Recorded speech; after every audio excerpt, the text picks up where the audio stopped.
Senghor. Bonsoir Sarah. Bonsoir à Nouchka, mesdames, messieurs, bonsoir. Le Conseil des ministres s'est tenu ce mercredi 11 février 2026 sous la présidence de son Excellence, M. Bassirou Diomaye Diakhar Faye, président de la République. Le chef de l'État a fait une communication portant sur les points suivants. Organisation consensuelle de la gouvernance universitaire. Le président de la République entame sa communication par la modernisation et la stabilité du secteur de l'enseignement supérieur, de la recherche et de l'innovation, facteur clé de l'excellence universitaire et de succès de la mise en œuvre de la vision Sénégal 2050. Rappelant le caractère névralgique du secteur de l'enseignement supérieur, il souligne la récurrence des crises systémiques et la complexité des problématiques et des solutions. Après s'être incliné devant la mémoire de Abdoulaye Ba, l'étudiant décédé, il présente ses condoléances à la famille éplorée, à la communauté universitaire et à tout le peuple sénégalais. Le chef de l'État demande d'aligner le système d'enseignement supérieur et de la recherche au niveau des meilleurs standards internationaux.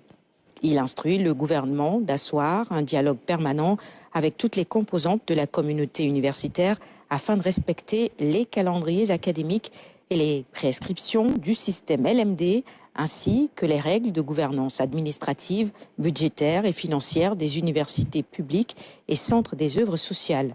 Enfin, il insiste sur la nécessité d'accélérer le processus de validation consensuelle des recommandations issues des concertations portant sur l'agenda national de transformation de l'enseignement supérieur, de la recherche et de l'innovation. Tournée économique dans les régions de Tambacounda et de Kédougou.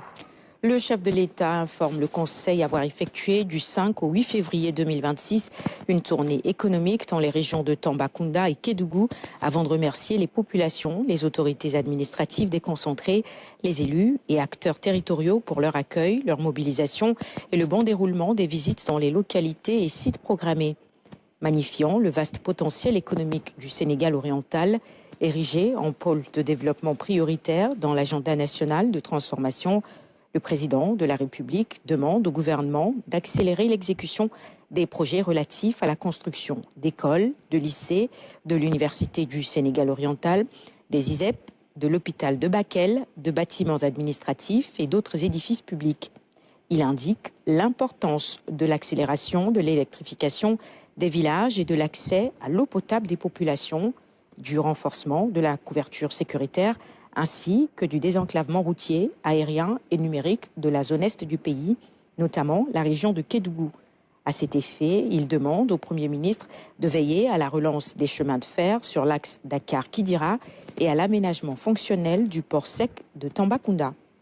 Dans le même sillage, il insiste sur l'encadrement du développement urbain, le soutien au secteur privé local, la maîtrise stratégique et la surveillance systémique de l'exploitation minière, aurifère en particulier, ainsi que la valorisation du parc national Niokolo-Koba dans le cadre de la relance de la destination touristique Sénégal. Enfin, le président de la République demande au Premier ministre de travailler avec tous les acteurs sur l'élaboration et la mise en œuvre d'un programme social spécial d'investissement dénommé Plan Diomaye pour le Sénégal oriental afin de résorber le déficit infrastructurel et assurer une présence plus marquée de l'État dans la zone est du pays. Préparatifs du mois de Ramadan et du Carême. Le président de la République fait observer que le mois de Ramadan et le Carême constituent des moments forts de ferveur religieuse, de communion et de solidarité. À cet effet, il instruit le gouvernement de prendre les mesures appropriées en vue d'assurer un approvisionnement correct des marchés ainsi que la stabilité des prix des denrées et produits de première nécessité et de déployer les dispositifs publics dédiés de soutien aux ménages et aux groupes les plus vulnérables. Pour finir, il demande au Premier ministre et au ministre chargé des Affaires étrangères de veiller à l'accomplissement de toutes les diligences requises des acteurs publics et des opérateurs privés afin d'assurer l'organisation dans les meilleures conditions de l'édition 2026 du pèlerinage au lieu saint. De la prévention et de la lutte contre l'érosion côtière. Devant la menace que constitue l'érosion côtière pour les localités situées sur le littoral, en particulier les îles, le chef de l'État demande de finaliser la cartographie des zones frappées ou menacées et d'évaluer l'impact économique, environnemental et social des différents projets d'adaptation et de résilience. Il indique l'urgence d'une actualisation concertée des stratégies, plans, projets et actions de prévention et de lutte contre l'érosion côtière et demande au ministre de l'Environnement et de la Transition écologique de proposer une nouvelle politique de prévention et de lutte contre l'érosion côtière assortie de projets structurants, innovants, adaptés et durables. Agenda du président de la République.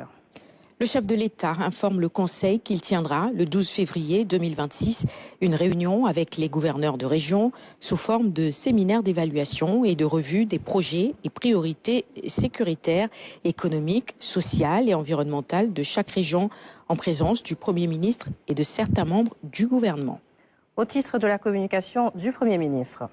Monsieur le Premier ministre a axé sa communication sur les points suivants. Filière sel. Le Premier ministre a d'abord souligné le potentiel stratégique de la filière sel. Il a rappelé la place du Sénégal qui figure parmi les principaux producteurs africains de sel et qui demeure le premier producteur et exportateur significatif d'Afrique de l'Ouest avec une production annuelle estimée à plus de 500 000 tonnes. Toutefois, il note que la contribution économique du secteur reste limitée. La valeur de la production de sel représente environ 0,3% du PIB national, alors qu'une part importante de la production est encore exportée sous forme brute ou faiblement transformée. Pour le Premier ministre, cette situation réduit la valeur captée par l'économie nationale et entretient une dépendance à l'importation pour certains produits raffinés et dérivés chimiques. Or, le développement stratégique de cette filière représente une opportunité majeure pour renforcer la base industrielle nationale, améliorer la balance commerciale, stimuler les économies locales et favoriser l'émergence d'industries à forte valeur ajoutée. À l'horizon 2034, la filière sel présente un potentiel de plus de 30 000 emplois formels et un chiffre d'affaires de 350 milliards de francs CFA. Par ailleurs, pour le Premier ministre, le choix de la filière sel permet de faire du pôle territoire centre le cœur industriel du sel sénégalais. Cela permettra de bâtir d'ici à 2050 un écosystème territorial intégré autour du sel qui couvre l'ensemble de la chaîne de valeur, de la production modernisée, y compris le conditionnement au service d'appui, en passant par la transformation industrielle, la logistique de transport notamment et le stockage. Enfin, le Premier ministre rappelle l'ambition portée par l'État qui est de faire du sel du Sénégal un label de qualité, leader du marché régional et compétitif sur les marchés internationaux. Situation Air Sénégal. Le Premier ministre a présenté les difficultés auxquelles est confronté Air Sénégal. Celles-ci dépassant le bilan d'une compagnie aérienne, mettent en jeu l'image du Sénégal dans le monde, sa connectivité stratégique, son attractivité touristique et économique, le lien vital avec la diaspora et la confiance des partenaires.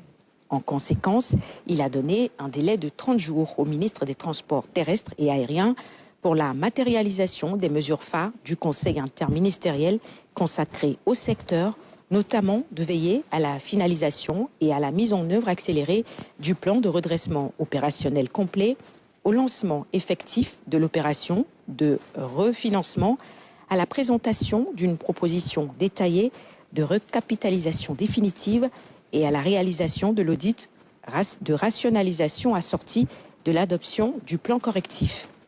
Le Premier ministre demande également au ministre des Finances de travailler à la mobilisation urgente des ressources nécessaires à Air Sénégal pour l'appurement par un redéploiement budgétaire exceptionnel et justifié des engagements exigibles et incontournables vers des fournisseurs essentiels à son fonctionnement afin de garantir la continuité du service public aérien.